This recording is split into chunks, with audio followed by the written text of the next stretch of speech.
Shalom. First and foremost, I want to start off by giving all praise, honor, and glory to Yahweh, Ba'ashem, Yahweh Shai, Ba'ashem, Chakadash, double honors to elders, apostles, great Muslim, that rule well, peace and blessings to elect of Israel. Shalom and above all, back at it with another through the spirit and power of Yahweh, Ba'ashem, Shai, Lord, willing this video was edifying. Alright, and this is another way of seeing the signs of the times, man. Okay? Because it was prophesied that there would be earthquakes. It says Yellowstone rocked by record number of earthquakes as USGS forecasts increase. Okay, it says a new report has indicated that Yellowstone volcano experienced more than 1,000 earthquakes last month, a 4-year record high that the U.S. Geological Survey (USGS) will likely increase in the coming days, according to Express News. After a period of intense seismic activity, the USGS has published its monthly report for the Yellowstone National Park and volcano stretching across a 43 by 28 mile section of the western United States. This supervolcano is one of the nation's most seismically active regions. Okay, it says Yellowstone volcano has also been the site of 3 cataclysmic eruptions that are estimated to have gone off about 2.1 million to 1.3 million and 640,000 years ago, which is false. Okay, and I'm glad that, through the spirit, the Lord put the spirit on me to read down further to that part, because the earth is not that old. Okay, it says the eruptions covered vast swathes of the U.S. in a layer of volcanic ash, and should that happen today, the fallout would likely disrupt climate patterns and affect global food production. Okay, it says the eruptions have also falsely led many to believe Yellowstone erupts like clockwork every 600,000, 700,000 years, and that we are overdue for another blast. You see, but that's not how Babylon's going to go down. Okay, let's say hypothetically, even if a volcano does erupt in Babylon, Babylon is not going to be destroyed that way. Babylon is going to be destroyed by way of a different type of set of fire. All right, and that's the fire of the ICBM nuclear missiles. Okay, thus saith the Lord. It says, and that we are overdue for another blast. And though geologists have assured us time and time again this is not the case, fears about the volcano violently awakening persist. Okay, so this is what you're seeing. Okay, it says the Idaho Statesman reported, this may seem like a lot, and it is. Mike Poland, scientist in charge of Yellowstone Volcano Observatory, said in a video, the month was quite a doozy for earthquakes, but it's not actually the most we've seen in a given month. Swarms are typical in Yellowstone and account for about half of the total seismic activity in the region. USGS said larger swarms have happened before in Yellowstone. In 2017, more than 1,100 earthquakes shook the region in June, in part because of the swarm of more than 2,400 quakes that lasted 3 months. Poland said in 1985, more than 3,000 quakes shook the area. Some people, however, still worry earthquakes in Yellowstone are a sign that the supervolcano, quote unquote, that lies beneath the park will soon erupt, which could have regional and global consequences, man. Right. So now let's touch on the part where it talks about, it being 2.1 million years ago. Okay, because first and foremost, let's get the scripture. The second Ezra chapter 14, starting at verse 11. It says, for the world, I'll start it from the top actually. Second Ezra 14, starting at verse 1. And it came to pass upon the 3rd day that I sat under an oak, and behold, there came a voice out of a bush over against me, and said, Esdras, Esdras. And I said, here I am, Lord. And I stood up upon my feet. Then said he unto me in the bush, did I manifestly reveal myself unto Moses, and talked with him when my people served in Egypt? I sent him and led my people out of Egypt, and brought him up to the mount of where I held him by me a long season. Right, which was what, 40 days and 40 nights. And then Moses also went back up to the mountain. He had to go back up to the mountain a second time because Moses broke the 2 tablets of stone when he was pissed off at Israel because they were worshiping a golden calf. All right, it says these words, it says, and told him many wondrous things.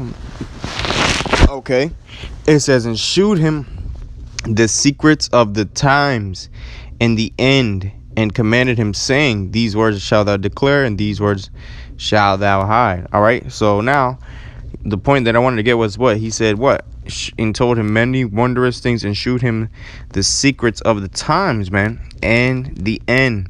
So what was a part of those secrets of the times? Okay, the creation story.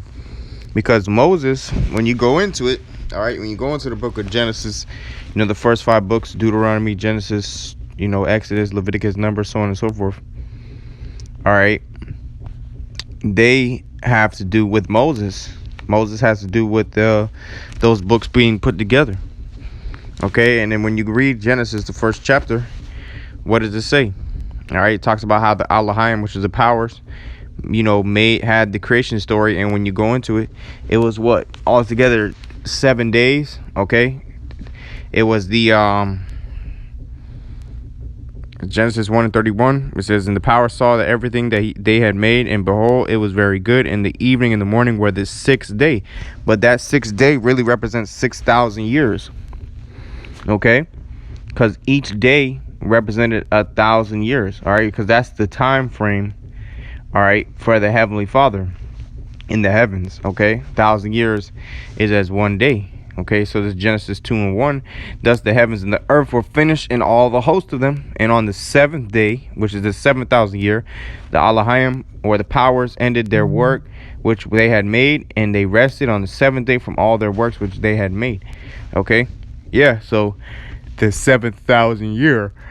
Okay, because when you go to the book of Genesis, it's like Psalms, which was also Moses, all right, because Moses was King David in the reincarnation, and King David had a lot to do with the Psalms. Ooh, man, this is the spirit. Look at this, Psalms 90:1, a prayer of Moses, the man of the Most High. Okay, so look, the Lord gave Moses understanding of the times. This is Psalms 90:4. It says, for 1,000 years in thy sight are but as yesterday when it is past, and as a watch in the night, man. Okay, right. And King David said the same thing pretty much, which goes to show you it's the same spirit coming back. All right, King David is Moses in the reincarnation. This is 2 Peter 3, starting at verse 8. But beloved, be not ignorant of this one thing, that one day is with the Lord as 1,000 years, and 1,000 years as 1 day. Okay, so that was going into what? It took the earth, and the Elohim took them what, 6,000 years to build the earth. On the 7,000 year they rested. And when you go into it, all right, they only have history of man going all the way back to the time of Adam to present day for about 5,000 years. So when you add that up, 7,000 plus 5,000 is what? 12,000 years, man. Okay, and that's what the Lord said in the book of 2nd Ezra.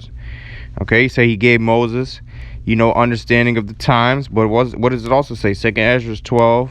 That's like a 2nd Ezra 14, starting at verse 11. I start actually at 10. It says, for the world have lost his youth, and the times begin to wax old. For the world is divided into 12 parts, meaning 12,000 years. Okay, and the 10 parts of it are gone already, in a half of a 10th part. Okay, yeah, going into what? That was the time frame when Ezra's was going into it. That was the time frame Ezra was on the planet Earth. The Earth was divided into, the Earth was already of 10 parts gone of it already, in a half of a 10th part. So it was roughly about 9.5 thousand years old around Ezra's time. Okay, fast forward to present day, the earth is about 12,000 years old, man. All right, so that's how you know that, you know, this earth wasn't around for all those thousands of years. Okay, but nonetheless, another part I wanted to touch on was what? The record number of earthquakes, man. Okay, which an earthquake has to do with when the tectonic plates, all right, which is beneath the earth's crust, starts to shift, all right, and that causes things on top of it to quake. Okay, kind of like, let's say you build you know, you have a table, all right, and you put your stuff, your instruments on top of the tablecloth, but you start to move that tablecloth back and forth, and you're wiggling or rattling that tablecloth, the stuff on top of it is going to shake. So it's the same concept pretty much with an earthquake.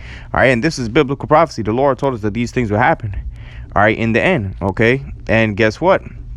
You know, when the Lord comes back and the missiles hit this earth, along with destruction from the chariots, this earth is going to reel to and fro like a drunkard. All right, this is Isaiah 29:6. It says, "Thou shalt be visited of the Lord Yahweh of hosts with thunder and with earthquake and great noise, with storm and tempest and the flame of devouring fire. It's like a devouring fire, man." All right, yeah. Okay. So that's a way of the Lord's visitation, the earthquakes, man. So we know that the Lord, he's visiting the earth which he made. Goes to show you what? That we're at the end. Okay, let's get another one. 2 Ezra chapter 9 and verse 1. And he answered me then and said, "Measure thou the time diligently in itself. And when thou seest part of the signs which I have told thee before, then shalt thou understand that at the very same time wherein the highest will begin to visit the world which he made." So what's a part of those signs? Verse 3. "Therefore, when there shall be seen earthquakes and uproars of the people in the world." Okay, so a part of those signs is earthquakes, man. That's a part of the Lord's visitation. As well, we're seeing uproars of people in the world. People in many different countries are coming up against their governments. That's uproars. Okay. "Then thou shalt well understand that the Most High spake of these things before, of those things before from the days that were before thee, even from the beginning. For like as all that is made in the world hath a beginning and an end, and the end is manifest." Okay. It says, "Even so, the times also of the highest have plain beginnings and wonder and powerful works and endings and effects and signs," man. That's right. It says, "And everyone that shall be saved and shall be able to escape by his works and by faith whereby ye have believed shall be preserved from the said peril and shall see my salvation in my land and within my borders, for I have sanctified them for me from the beginning," referring to the elect. The elect, the Lord is going to put the Spirit on the elect to have that faith and that works to get out this place, man. Because that's what you're going to need. You're going to need your faith and your works, man. Okay. So that's the point. But what was those part of those signs? Earthquakes, man. And this goes to show you that we are at the end. All right, this is the end, man. Matthew 24, starting at verse 3, and he sat upon the Mount of Olives. His disciples came up to him privately, saying, "Tell us, when shall these things be, and what shall be the sign of thy coming and of the end of the world?" Meaning the present age of this world, which is Esau, Edom's rulership. All right, and Yahushua said what? Matthew 24 and verse 7. "For nation shall rise against nation, and kingdom against kingdom, and there shall be famines and pestilences and earthquakes in diverse places. All these are the beginning of sorrows," man. So this goes to show you that this is it, man. All right, Babylon is finished.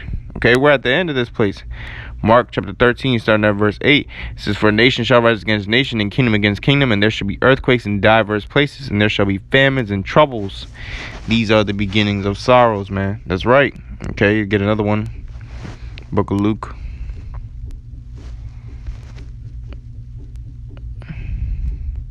(21 and 11). "And great earthquakes shall be in diverse places, and famines and pestilences and fearful sights, and great signs shall there be from heaven." And that's a great sign from heaven, man. All right, so hey, that's the point. You know, Lord willing, this video was edifying. I want to give all praise, honor, and glory to Yahweh, Ba'ashem Yahushua, Ba'ashem Kodash. Double honors, those and apostles, great millstone, rule well, peace and blessings to the elect of Israel. Shalom, and above all, we're at the end, man. All right, it's time to get right and understand what the will of the Lord is, man. You know, Shalom, and above all praise to Yahweh Shai.